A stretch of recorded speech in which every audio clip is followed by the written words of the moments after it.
Eu sei que você já ouviu alguém falando pra você que você tem que se esvaziar.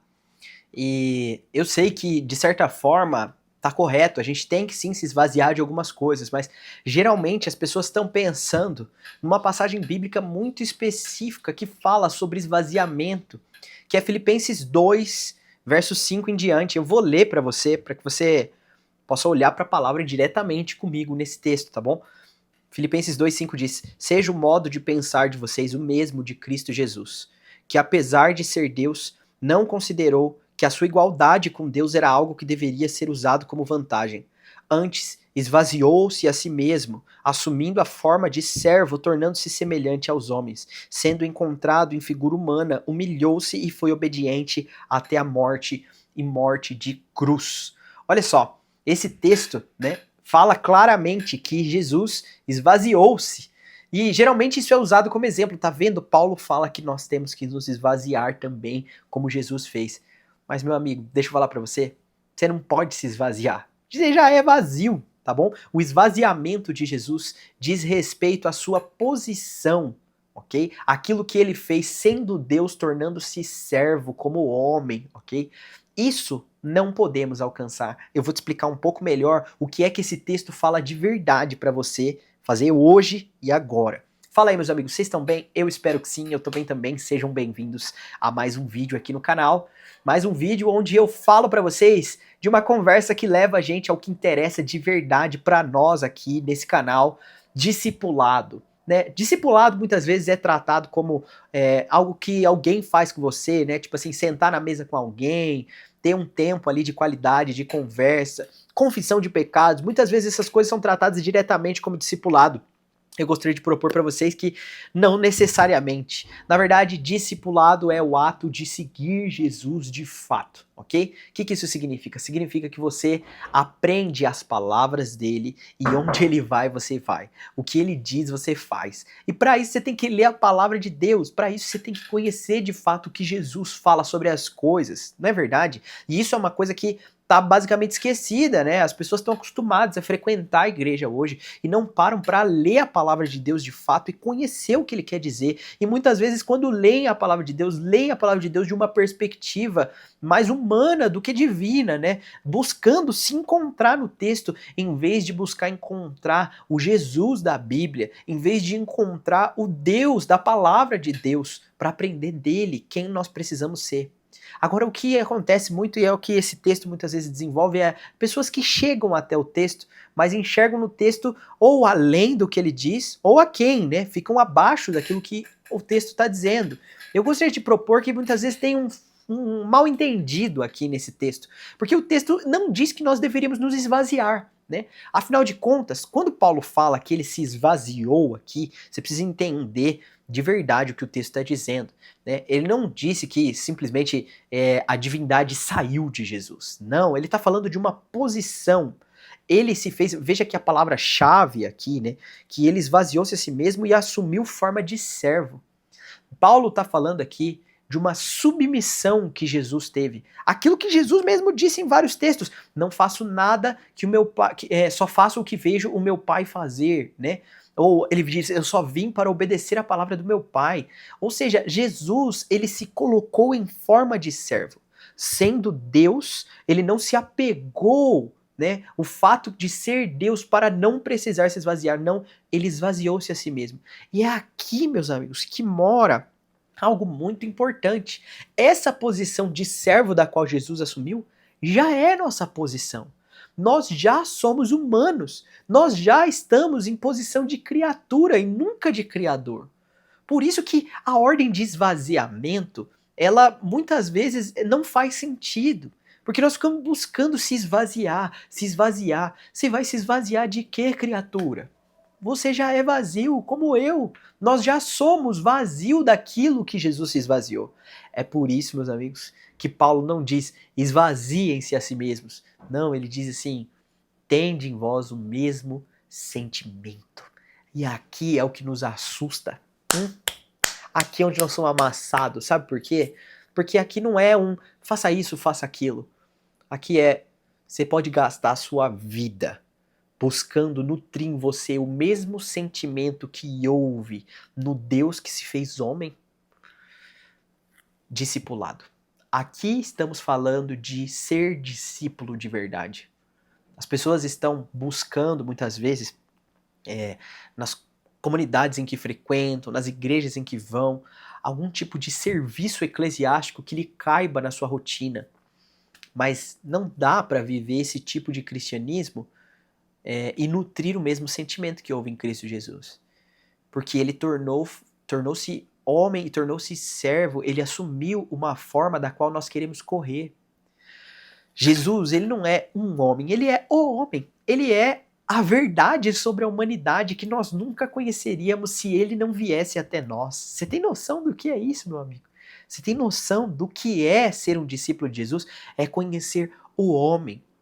É muito interessante, quando você vê Gênesis 3, você vê o relato da queda, e Deus faz uma pergunta.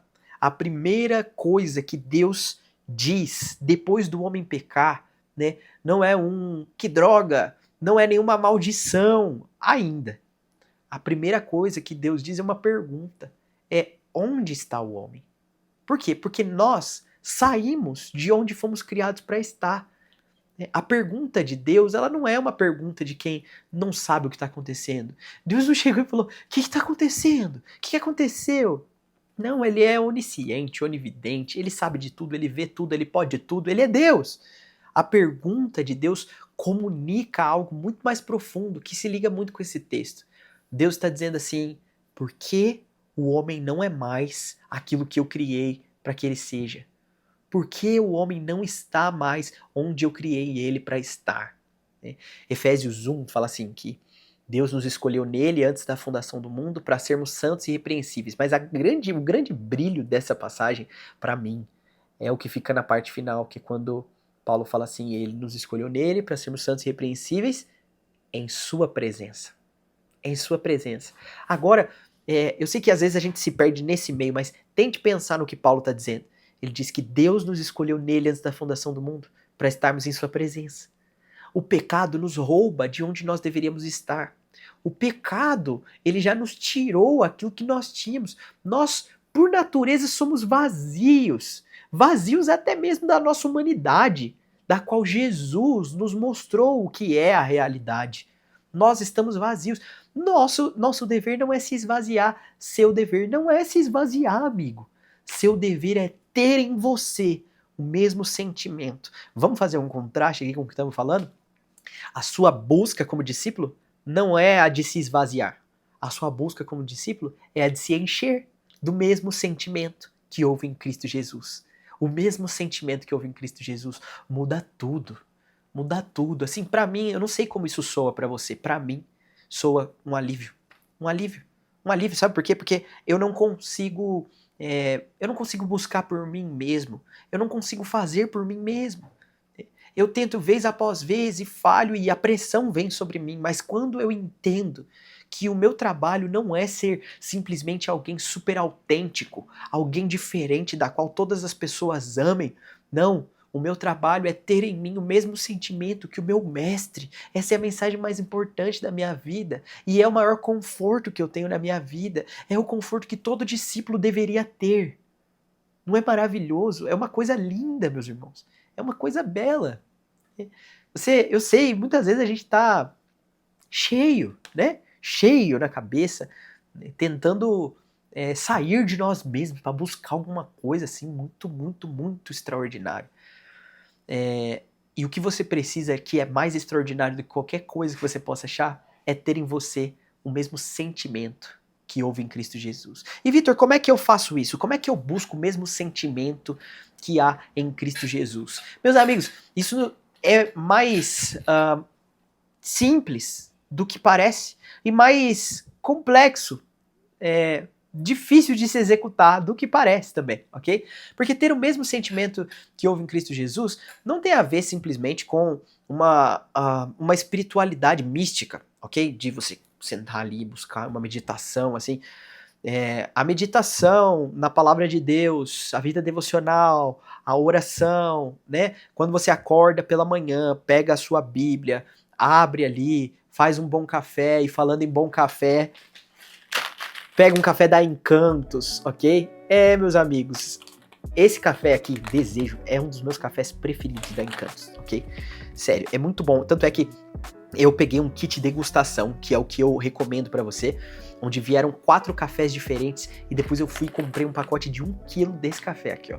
Porque ele é maravilhoso, tá bom? Esse café Desejo, ele vem com notas de manga, mel e maracujá. Se você não toma café especial ou nunca tomou, faz um teste. Vai lá no site da Encantos, ok? Pega um pacotinho, você pode pegar um pacotinho de 250, ou você pode pegar um kit degustação, como eu falei, onde já vem 4 pacotes de 4 cafés diferentes, com notas sensoriais diferentes, é maravilhoso.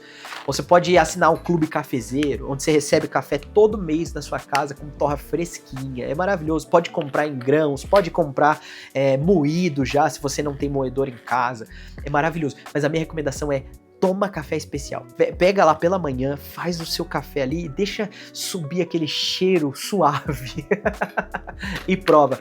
Esse café aqui é o que eu tomo em casa, tá bom? Esse e outros cafés da Encantos, né? Mas tô falando desse aqui porque eu gosto muito. Você vai sentir o gosto do café como você nunca sentiu se você provar esse aqui que eu tô falando. Mas qualquer café que você comprar da Encantos, o que eles vão fazer? Você vai fazer o seu pedido, eles vão torrar no dia seguinte pra você, para que o café chegue com torra novinha na sua casa, fresquinha. É uma experiência, meus amigos, que eu não tenho assim como descrever pra vocês. O cheiro, né, o momento, o sabor, é maravilhoso. Eu recomendo muito os cafés da Encantos, que é parceira aqui do canal. Então, se você gosta aqui do canal, quer apoiar o canal de maneira indireta, compra um café, que você vai tomar bom café, apoiar o canal e mostrar pra Encantos que os discípulos de Jesus estão bebendo café de verdade. Agora, como eu estava dizendo, né, fazer um bom devocional, claro, não tem a ver só com o café que você toma. Na verdade, tem coisas muito mais importantes, mais profundas do que isso. A palavra de Deus. Quando você senta ali com a sua Bíblia para ler aquele momento que parece ser a coisa mais simples do mundo ou mais corriqueira do mundo, ele está comunicando para dentro de você o jeito Jesus de ser. O jeito de Deus de ser é conhecer o caráter de Deus e os seus preceitos de tal forma que você possa pensar segundo a palavra de Deus. O que eu estou dizendo é que ter em você o mesmo sentimento que houve em Cristo Jesus não é ficar buscando formas de se esvaziar.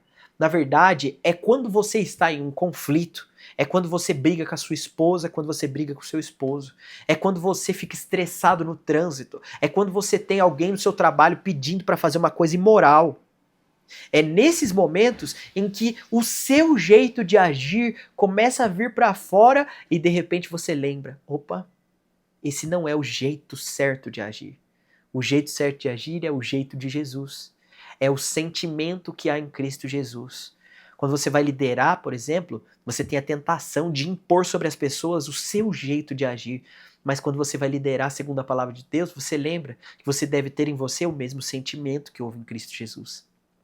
É quando você está em um conflito, em uma briga, e de repente vem na sua mente palavras que para machucar alguém. E de repente você lembra que é o jeito de Jesus de agir. É ter em você o mesmo sentimento que houve em Cristo Jesus. É essa humildade que se submete a Deus, que há no coração de Jesus, da qual nós precisamos ter também. É essa humildade de olhar para dentro de si e reconhecer: Senhor, eu não consigo, eu preciso de você. Olha, talvez o fundo do poço que você acha que está seja o lugar mais espiritual que você já esteve. Por quê? Porque ali você não tem escolha além da humildade de olhar para Deus e dizer: Senhor, eu não consigo. Eu não tenho em mim nada que seja necessário. Olha só, talvez, Paulo diria, você está mais próximo de ter em você o mesmo sentimento que houve em Cristo Jesus.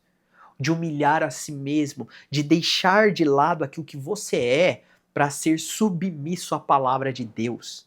Preste atenção, eu não estou dizendo sobre submissão a homens e temor de homens. Eu estou falando de submissão à palavra de Deus, ok? É claro que existe sim contexto para submissão verdadeira, existe sim contexto para obediência a outras pessoas, a autoridades que Deus põe na nossa vida, mas o meu ponto não é esse.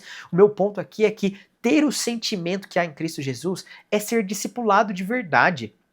É você poder viver a sua vida deixando que a palavra de Deus te direcione. É você viver a sua vida deixando que Deus te diga a verdade sobre você, sobre a vida, sobre sua família, sobre seu trabalho, sobre seus planos, seus sonhos, sua comunidade. Aquilo que você deseja, aquilo que você pensa que é, aquilo que você quer para sua vida, aquilo que você não quer para sua vida, é deixar que Jesus diga a verdade sobre você. E isso é o relacionamento de um mestre e um discípulo, não é verdade? Às vezes eu fico olhando para alguns irmãos assim, né? Pessoas que estão perto de mim, e eu fico pensando, será que Jesus é um mestre para ele? Tô olhando para você agora de maneira bem direta por uma tela, né, e pensando, será que Jesus é o seu mestre? Jesus é o seu mestre ou Jesus é só uma figura na sua mente que você lembra antes de comer ou antes de dormir? Jesus é um mestre para você? No seu trabalho, nas decisões que você vai tomar, você se preocupa em lembrar das palavras do mestre? Que isso é discipulado. E essa é a coisa mais importante a seu respeito, né? Nós não pensamos nisso. Nós não pensamos, muitas vezes nós pensamos que a coisa mais importante a nosso respeito são outras coisas boas da vida, como por exemplo, o que você faz da vida, o que você sabe, né, sua especialidade, sua profissão, sua família, seus filhos, sua esposa, seu esposo, né? Você costuma pensar que essas são as coisas mais importantes a seu respeito. Essas coisas são muito importantes mesmo, mas elas não são a mais importante a seu respeito se você é um discípulo de Jesus. A verdade, meus amigos, é que no meio disso tudo, a coisa mais importante ao respeito de alguém é se Jesus te chamou. Jesus te chamou? Jesus te chamou? Então essa é a coisa mais importante a seu respeito. Ser um discípulo de Jesus. Podem tirar tudo que você tem, meus amigos. Podem tirar tudo que você tem. Né? Charlie Brown Jr., o Chorão dizia, né? Podem me tirar tudo que tenho, só não podem me tirar as coisas boas que eu já fiz para quem eu amo. Meus amigos, nem isso é a coisa mais importante a seu respeito. Podem tirar tudo que você tem e você pode até esquecer das coisas boas que você já fez para quem você ama. Mas, meus amigos, se Jesus te chamou, essa é a coisa mais importante a seu respeito. Mesmo que tudo dê errado, ou mesmo que tudo dê certo, a coisa mais importante a seu respeito é que Jesus te chamou. E quando Jesus te chama, você começa a aprender dele a ter em você o mesmo sentimento que há no Mestre. Que coisa maravilhosa, meus amigos. A coisa mais preciosa que há nessa vida. Eu não posso mentir para você, a coisa mais preciosa que há nessa vida é ser chamado por Jesus e é buscar ter em você o mesmo sentimento que há nele. Amém, meu irmão? Eu espero que essa palavra tenha te encorajado, de verdade. Espero que você se sinta encorajado, que ao ouvir isso aqui você queira aprender mais da palavra, que você faça assim, aquilo que nós falamos, sente, pegue um bom café, a palavra de Deus todos os dias e leia, e leia, e leia, e busque meditar no livro, e deixe o livro te transformar, e aprenda do seu mestre, e esteja na sua vida, no dia a dia, lembrando daquilo que Jesus diz, e seja confrontado pelo Espírito Santo, porque isso é que vai mudar a sua vida. Amém? E se você gosta dessas coisas, quer aprender mais sobre isso, né, você quer aprender mais sobre discipulado, sobre cosmovisão, pela palavra de Deus, eu tenho um material que é bem simples e direto ao ponto, que chama Bases de um Discípulo. Dá uma olhada, o link tá na descrição, eu acho que isso pode ser para você. Beleza? Eu vejo você no próximo vídeo. Valeu, falou!